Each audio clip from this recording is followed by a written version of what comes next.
If your brand belongs in the heart of the yachting world, this is where it happens.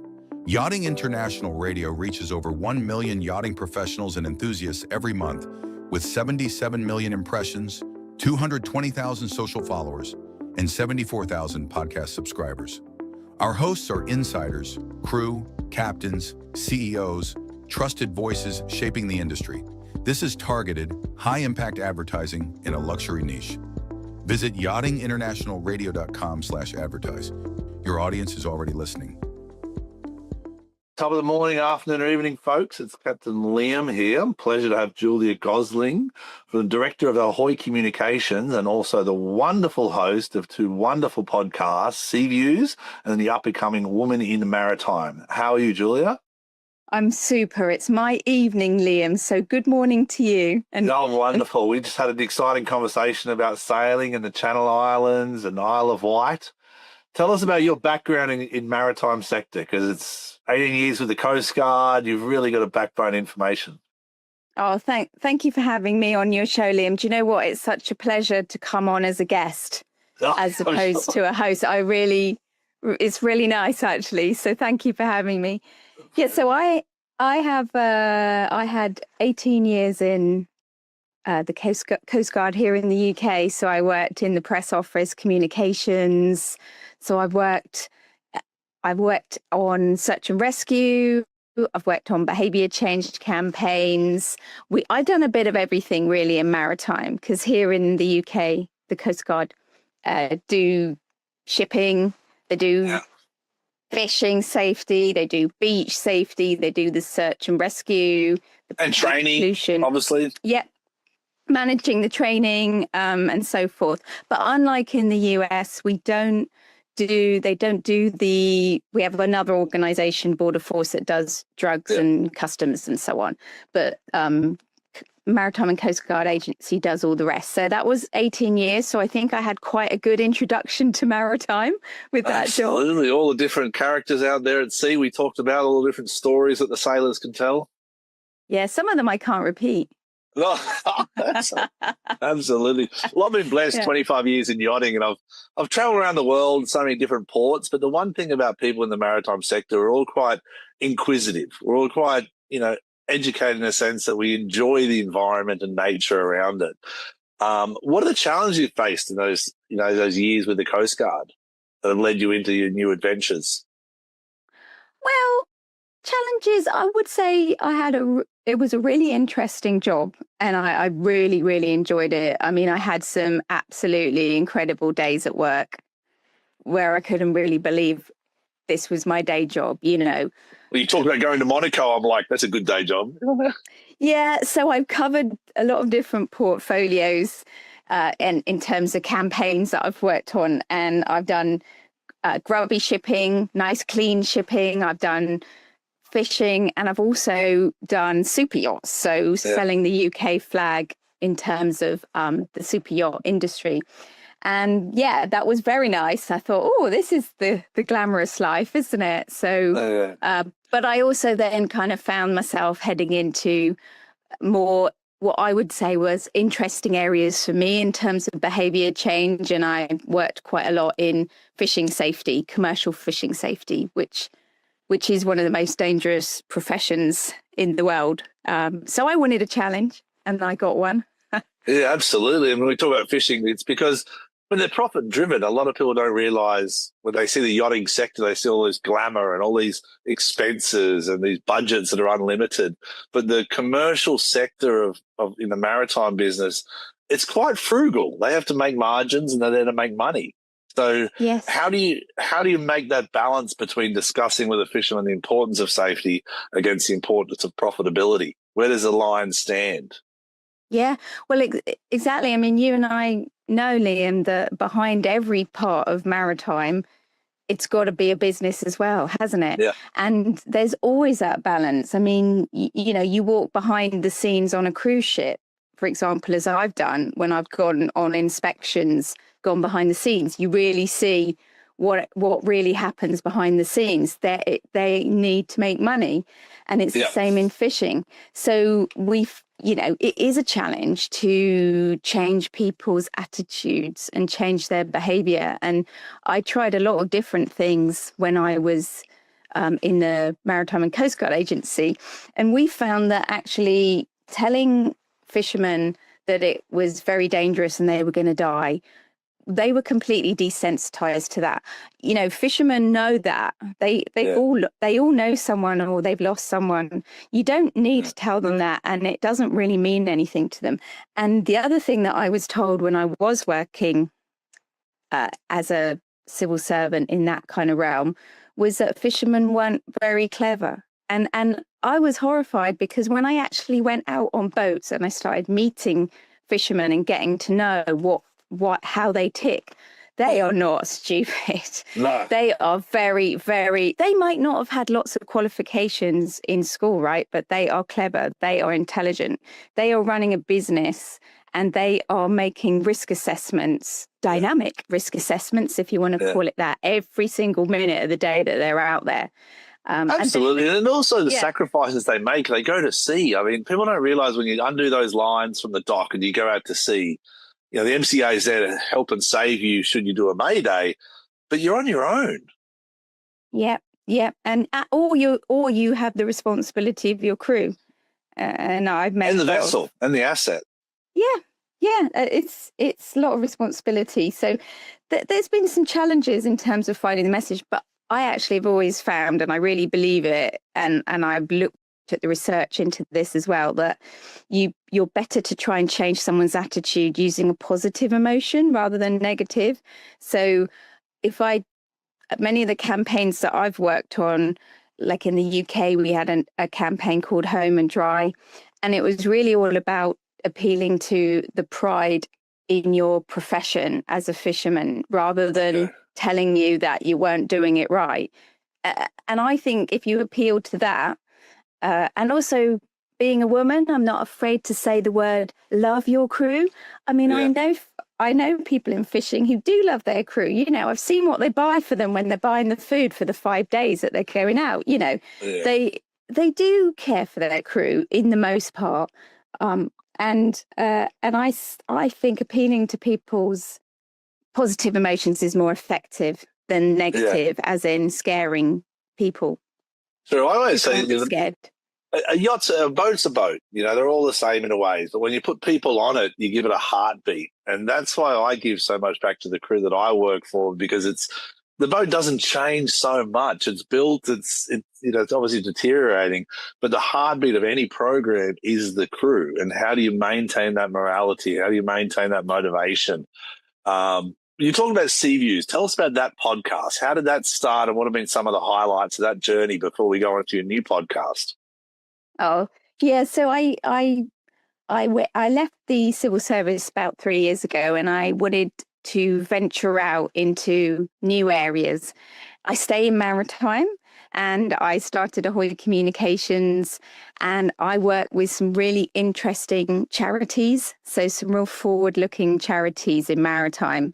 And I started working with a charity called the Seafarers Charity, and a couple of other charities as well. But you might have heard of them because they are behind a lot of the international funded charities that will be helping in yachting, for example, and helping with seafarers that might need welfare or mental health assistance. So they fund a lot, well over 2 million each year. Wow. 2 million all pounds. Raised as charities. Well, they have their own.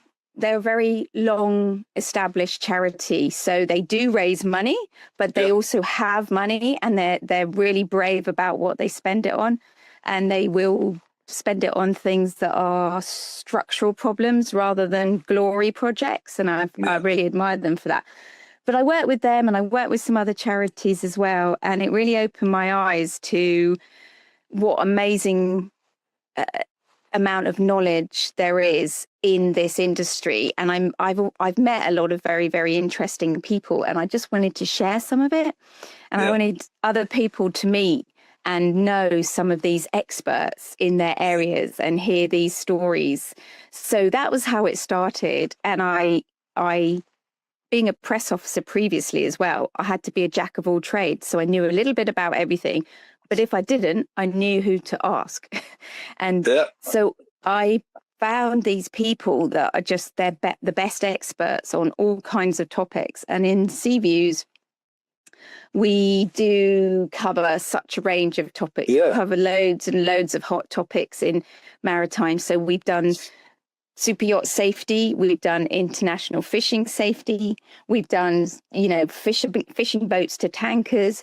In fact, we've done something right up your street, Liam, is we had a really interesting episode on toxic leadership. Now that sounds really bad. I'm not saying you have toxic leadership. In fact, it was leadership, but it was a little bit more of a sexy name for the episode, so sorry. Absolutely, I love it. I love it. Transparency is the key in leadership, I think. I do work in PR.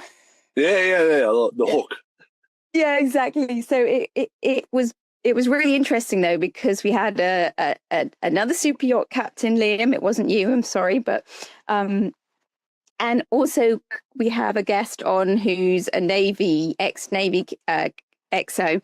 And so it was so interesting to hear about how these issues with leadership, they are faced by everyone. It could be faced by everyone in maritime.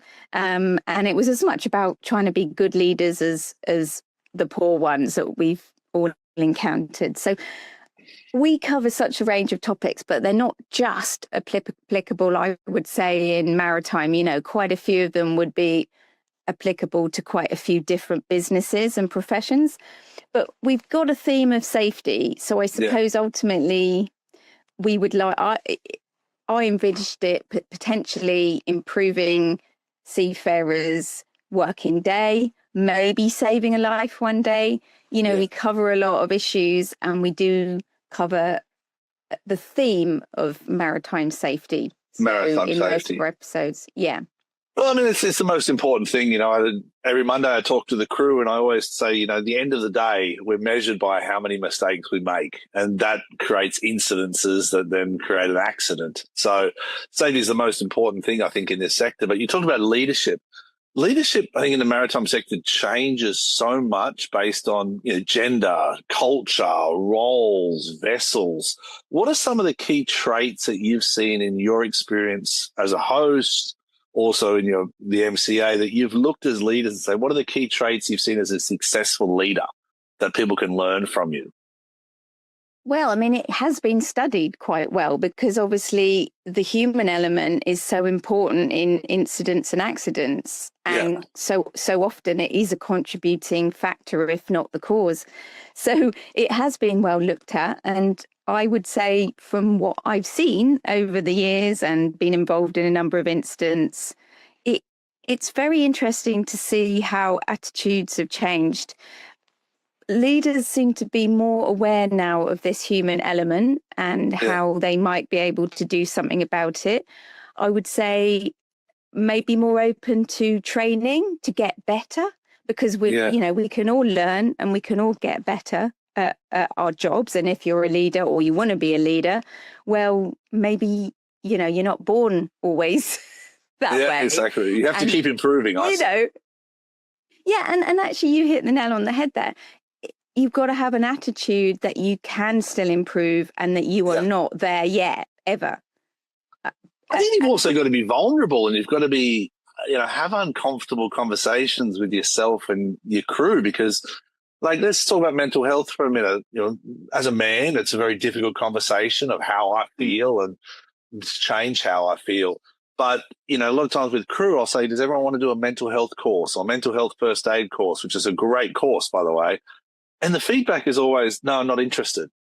So how, as a leader, then do I say, it's important though? It's important. How do we push the narrative of mental health into an industry that's still very macho and very everything's okay?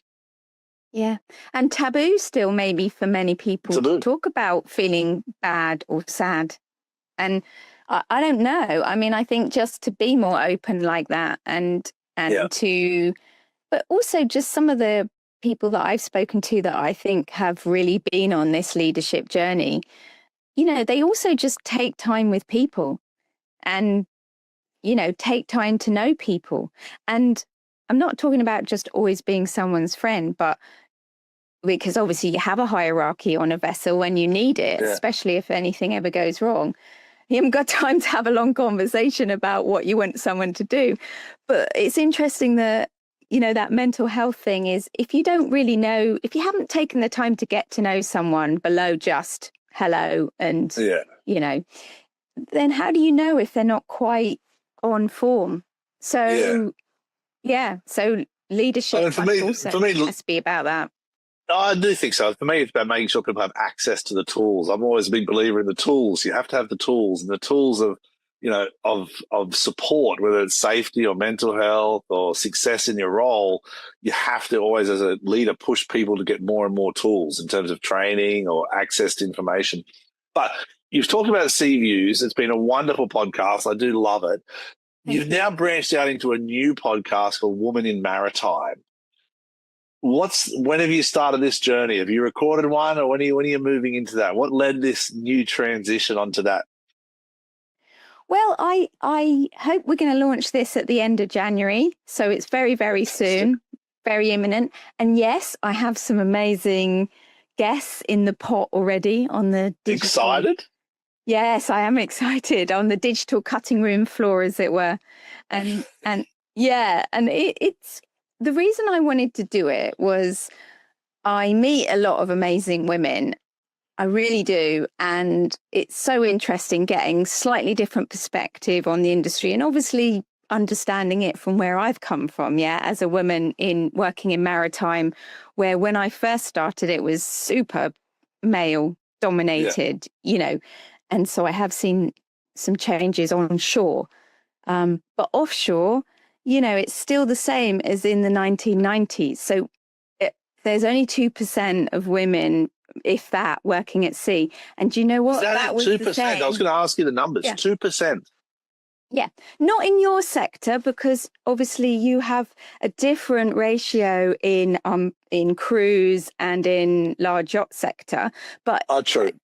But if you take everything, the average across the whole seafarer community, it's about 2%, if that, of women working at sea.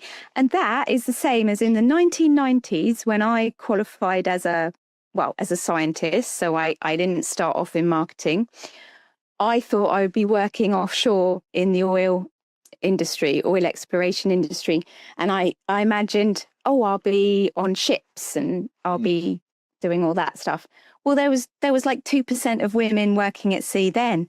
And now I'm gone into marketing and communications and maritime, and I sort of staggered to find, well, it's still the same. It's still the same numbers. So why don't women aren't seeing... Why is it? What's your take on it? Why? Why do you think? Just because it's... Well, I think there's several reasons. Some of them quite grim. But one is that I have a daughter and she doesn't see it coming up at school as a career. She doesn't see it being shown to her. She doesn't see that many maritime roles for her. And I think that's an issue. Why don't we let people know a bit more about some of these options? Because they could be very, very interesting careers for people. Absolutely. But also we've also got to maybe be a bit more flexible about how people can work at sea, because women might have a time when they want to have a family, but could still have a career at sea if we wanted to, if it was adapted in certain ways. Or there's a lot of roles, even more roles now on shore, where you could still be using those skills. But of course, the other thing that we don't really like talking about, but it's absolutely true, is that the majority of women working at sea have actually experienced sexual harassment, sexual abuse, bullying. And I think that's, you've got to face the fact that that's difficult at the moment. So, and maybe people feel like they might not, it might not be for them for whatever reason. But if you look at the shortfall coming that everyone's talking about in maritime, shortfall of seafarers in terms of recruitment crisis coming, then, missing out on 50% of the workforce. Yeah, well, I think, like you're saying, those numbers are so low that the people experience, the 2% that are in the maritime sector as females, are so isolated, and the rate of exposure to incidences is so high for them that it's not a very encouraging industry to go into for other females. But I give you some positive news in, two things. One, the STCW that's coming out in 2026, sexual harassment and bullying is now a component of that. And for £35, people can do that short course, which the crew of Unbridled are doing next week. But 5 of the 6 pilots last year in Alaska were all females on board Motor Yacht Unbridled. And it was beautiful to have those females on the bridge of a super yacht cruising through Alaska, and their knowledge and their stories. And I'm going to put you in contact with a couple of them, because some of their stories were so powerful. They were so powerful, from tugboat captains to cruise ship captains, all these pilots, as female pilots, and the challenges they went through. And the common theme was the same. We had to work twice as hard to get the same position. And that's what made them stand out to me. That was the sad reality. Yes, but it's great. There are positive stories. And I do think it's just really interesting to get some of these stories told. These are not, these are women that I'm speaking to who could be, as you said, tugboat captain, ice pilot captain, could be a female, maritime or harbour pilot. Yeah. Got maritime lawyers. I've got masters. a lot of different Navy. I have a naval military lady that's very interesting, but I won't reveal just yet because we haven't recorded it, but we will. And but these stories are very interesting, because I think that, in fact, the most interesting stories in maritime can be the ones that just don't usually get told. And women are not always perhaps so good at putting themselves forward, going on to conferences to talk and so on. I do find that they often maybe step back from that a little bit.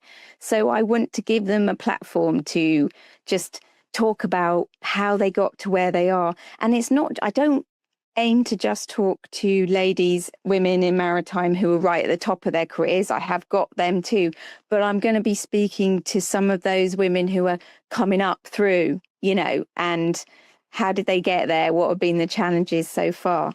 So we've got some really interesting women to hear from. And they've had some challenges. We have some candid conversations. But absolutely. I mean, it's a challenging environment. It's rewarding. Like, the thing is, I don't know, with yachting in the maritime sector, it's usually rewarding. The positives you get after a safe passage, and the benefits of a career at sea in terms of sometimes tax benefits or sometimes leave ashore. There's huge benefits of it, but the challenges are real. And I think as a woman entering that environment, as long as you're aware and can protect yourself and put yourself in a safe company, I think that would be a good founding start, correct? Yes, correct. And I think also the attitude of the people around you is so important. So I would really champion, the men who are real allies to women, because it's not just about women maybe having an issue. It's also, how do the men treat the women? How do they be an ally to those women on the ship? And that's very, very important as well. And there's some absolutely brilliant male allies that I have spoken to or worked with, people that have always held me up in maritime and have never treated me like I couldn't do anything or wasn't up to it because I was a woman, and a lot of women have got those stories. So it's not a man bashing thing in any way. It really isn't. And obviously a lot of women are working with great male colleagues who are just, great allies to work with. Yeah, well, for me, it's the company. I think a lot of times when crew are looking for a job or looking to expand their careers, I think they should spend just as much time focusing on the position or focusing on the company as much as the position, because the company's policies are what we need to rely on. We need to rely on that equal opportunity, there's safety in the workplace, and there's networks in that workplace that can support you. Like you're saying, people who support women in yachting, people who they have a space, they have maternity leave, they have different, positives about the company there's historical information that makes sense. But yourself, as a female in this maritime sector, you've gone through some huge growth periods, I'm sure. Yeah, it's been really interesting. I mean, like I said, when I started and I first joined the Maritime and Coast Guard Agency in the Coast Guard, I would go to incidents and I would maybe be a press officer on scene or in one of the rooms where we would be discussing what was going to be happening that day or with the incident. And I would often be the only woman there. And that happened quite a lot. A lot of the times that I would go out and about, it then changed, the makeup of people within different organizations. I noticed a lot more female press officers in the police, for example, that we would liaise with, and more female, in the Coast Guard itself. So it did change. But generally, there has been some funny times. There was quite a big incident here in the UK, and we had to set up a press conference on a Sunday in the port of Southampton here. And we'd always do a pre-brief before a press conference, so all the speakers know what they're going to say. And I was chairing that. And before everyone was just arriving, and a chap came in, I'm not going to say where he was from, asked me if I would get him a cup of tea.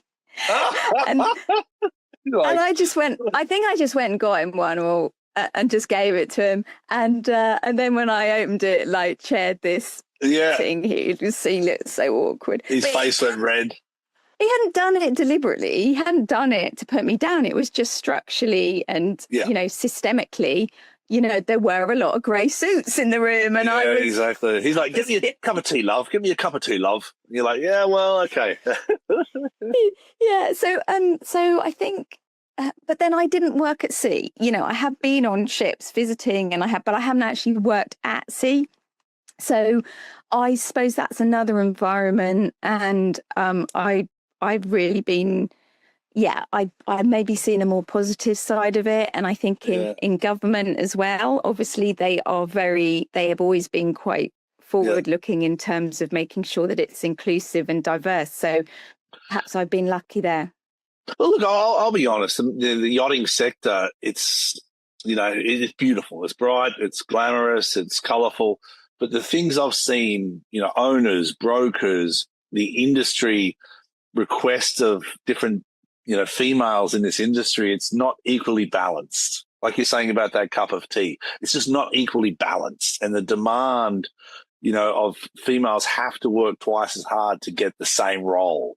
That's the reality. And that's what we're trying to change the narrative. But I want to identify the positives that the women bring to the workforce. And as a captain, the officers I have that are females are much more organised. They're much more efficient, but most importantly, they care more. They have a lot more pride in their work. And this isn't man bashing. This is just me being transparent of the trends I see. And when we have a female officer, the chart work's done more efficiently, the passage planning's done more efficiently, the engagement with the crew, the drills are done more proactively, and the natural caring of a female in the workplace is something I think a lot of, different vessels in the maritime sector can benefit from. What are other positives you see if we can balance this 2% to 98% out? What are some of the other positives? Well, look at what makes a good team. It's not having people all the same, is it? That can do the same thing. Else, why bother? You don't need another one that's got exactly the same skills. If you want to build a really effective team and get that 2 + 2 makes 5 result, as in getting more out of it.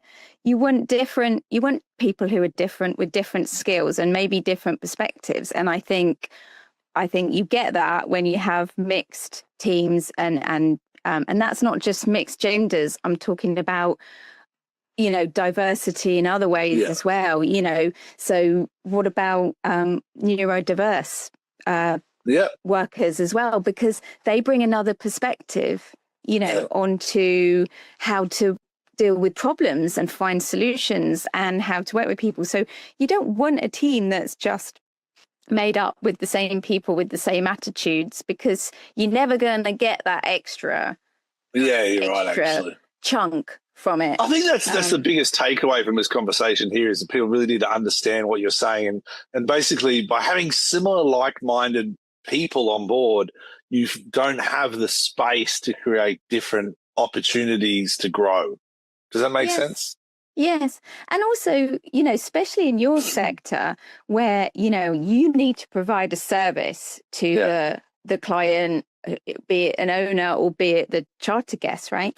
You need to have a happy and productive crew.